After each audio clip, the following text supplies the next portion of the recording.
Hello दोस्तों, मैं बहुत अच्छी कहानी सुनाने वाली हूँ। मेरा चैनल सब्सक्राइब कर दें और कहानी आगे सुने, बहुत अच्छी है। सास ने पकड़ ली थी नवरात्रि के उपवास रखने की जिद। 9 माताओं के लिए 9 दिन व्रत रखूंगी।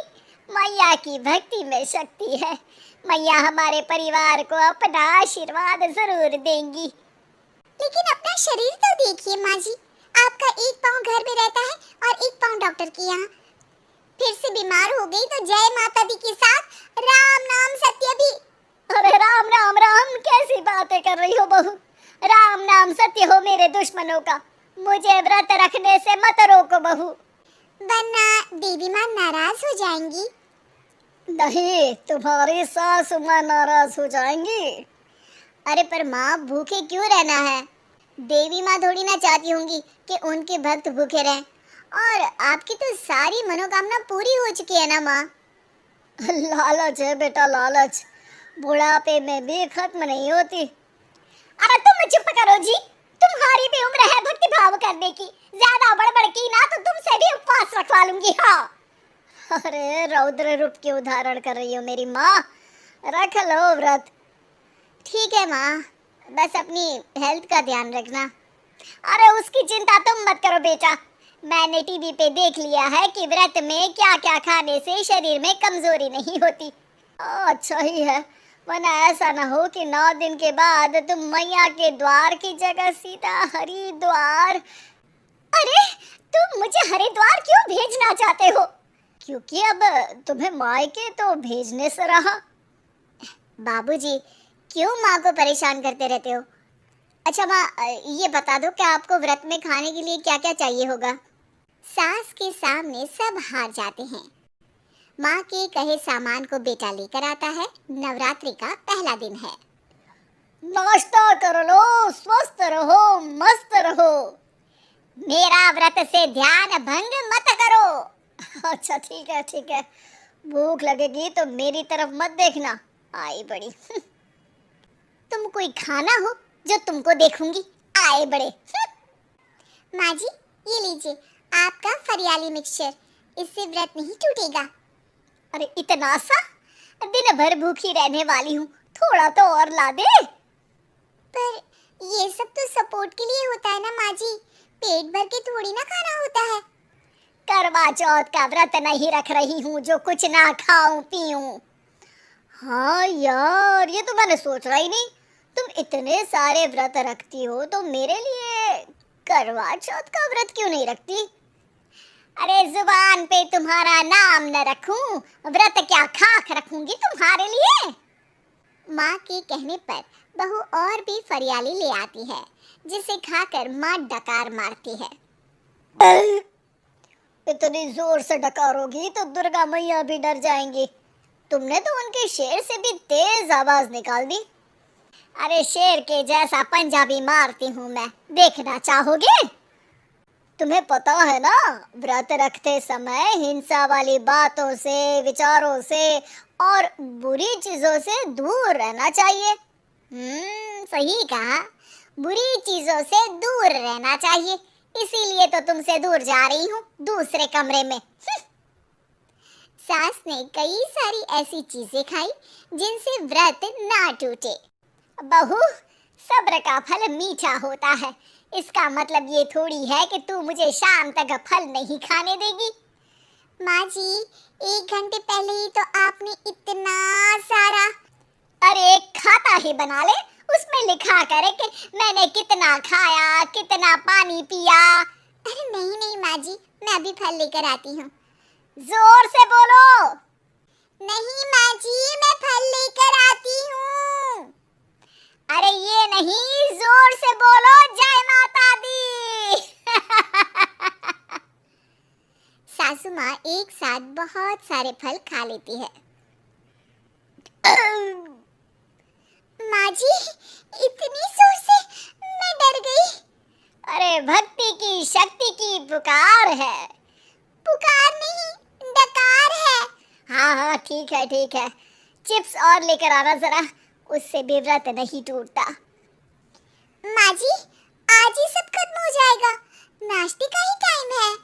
अरे ठीक है ना बेटा, मैं अब कुछ खाऊंगी ही नहीं, तुझे इतनी तकलीफ है तो। नहीं नहीं माँ जी, मेरा मतलब था कि उपवास में सिर्फ इतना खाना चाहिए जितना शरीर के लिए सही रहे। स्वाद के लिए खाने से तो अच्छा है कि उपवास ही मत रखो। माता जी की कृपा तो वैसे भी बनी ही रहती है। अरे वाह बहू वाह, एक ढोलक और हारमोनियम भी लेकर आना और प्रवचन करने लग जा। श्री श्री 108 बहु ईश्वरी माता। माँ जी, मैं आपके लिए चिप्स लेकर आती हूँ। बहू की सही सलाह को भी सास नजरअंदाज कर देती है। थोड़ी देर में बहू सास को चिप्स लाकर दे देती है। आलू की चिप्स, मजा आ गया। आलू किसी भी सब्जी में चला जाता है। आलू पनीर, आलू पालक, आलू टमाटर, आलू भिंडी और तो और पराठे में भी चला जाता है। वैसे ही इंसान को भी हर स्थिति में आलू जैसा होना चाहिए। थोड़ी देर में वहाँ ससुर जी आते हैं।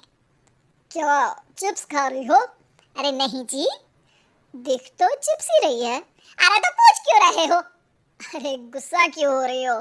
उपवास में गुस्सा नहीं करना चाहिए।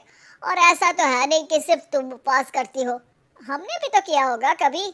नहीं जी नहीं, तुम तो कर ही नहीं सकते। तुम उपवास में भी भेजा खाओगे और भेजा खाने से उपवास टूट जाता है। अच्छा थोड़ी सी चिप्स मुझे दे दो, मन ललचा रहा है। नहीं, उपवास के लिए है। तुम अपना खाना खा लेना जो भी बने। पूरा दिन सास कुछ ना कुछ खाती रहती है। जैसे ही रात होती है, बस उपवास हो गया, अब मैं खाना खाऊंगी। जो दिन भर से खा रही थी उसको क्या बोलते हैं? बाबूजी, क्यों माँ को परेशान करते रहते हो? अरे लड़के, तेरी माँ दिन भर से इतना खा चुकी है कि देश में भूखमरी की समस्या इसी की वजह से बढ़ रही है। और खाने की दिक्कत नहीं है, कितना भी खाए लेकिन सेहत इधर उधर होती रहती है। कुछ ऊपर नीचे हो गया तो तेरी माँ खाने के बाद हाथ धोएगी और तू अपनी माँ से हाथ धो बैठेगा। अरे इत्तू सा तो खाया था, उपवास भी ना तोड़ू क्या? ठीक है, नहीं खा रही बस। अरे बहू तुम ही बताओ, ये इत्तू सा मतलब कितना खाया है इसने? ना जी ना, मैं कुछ नहीं बोलूंगी। खाना दे रहे हो या नहीं, या 9 दिन बिना जल के उपवास रख लूं? देने के लिए धमकी अच्छी है, सुनने में भी डरावनी लग रही है, पर जैसे तुम्हारी जुबान में स्वाद का खून लगा है ना, तुम भूखी नहीं रह पाओगी। मैं कसम खाती हूँ जी। अरे देखो, कसम भी खाओगी तुम। अरे कुछ और दे दो इसको खाने को। ये ले, दाल चावल खा ले बस। डॉक्टर भी कहते थे कि माँ को आए दिन पेट से जुड़ी समस्या रहती है। बस इसी के लिए घर वाले पहले उन्हें उपवास नहीं करने दे रहे थे, लेकिन जब उपवास करने दिया तो माँ ने इतना फरियाली खाया कि घर वालों की चिंता बढ़ा दी। और जैसा कि घर वालों को डर था, अगले दिन उनकी तबीयत खराब भी हो गई। डॉक्टर को बुलाना पड़ा। अरे जितनी बार आप बीमार होते हो उस हिसाब से तो मुझे एक क्लिनिक आपके घर में ही खोल लेना चाहिए। या फिर क्लिनिक में ही इनका एक अलग कमरा बनवा देते हैं डॉक्टर साहब। बाबूजी, पिताजी, मेरे जनक, क्यों हमेशा मजाक करते रहते हो? डॉक्टर साहब, माँ का पेट खराब है। क्या खाया था? जो मिला, जो दिखा, सब कुछ। अरे बस भी करो जी। बस तो तुमको करना था खाते वक्त। देखिए, खाना अच्छी बात है और उपवास भी आदमी को रखते रहना चाहिए, लेकिन तब जब शरीर लायक हो। पहले दिन ही बीमार हो गई तो 8 दिन कैसे होगा? आप व्रत मत रखो और खाने पीने पे ध्यान दो। मैं गोलियां दे रहा हूँ। आप भी कुछ खाने को ही दे रहे हो? हाँ, इससे जल्दी ठीक हो जाएंगी, समझ गई आप? अब तो ठीक ही होना है ना मुझे। जोर से बोलो। जय माता दी, जय माता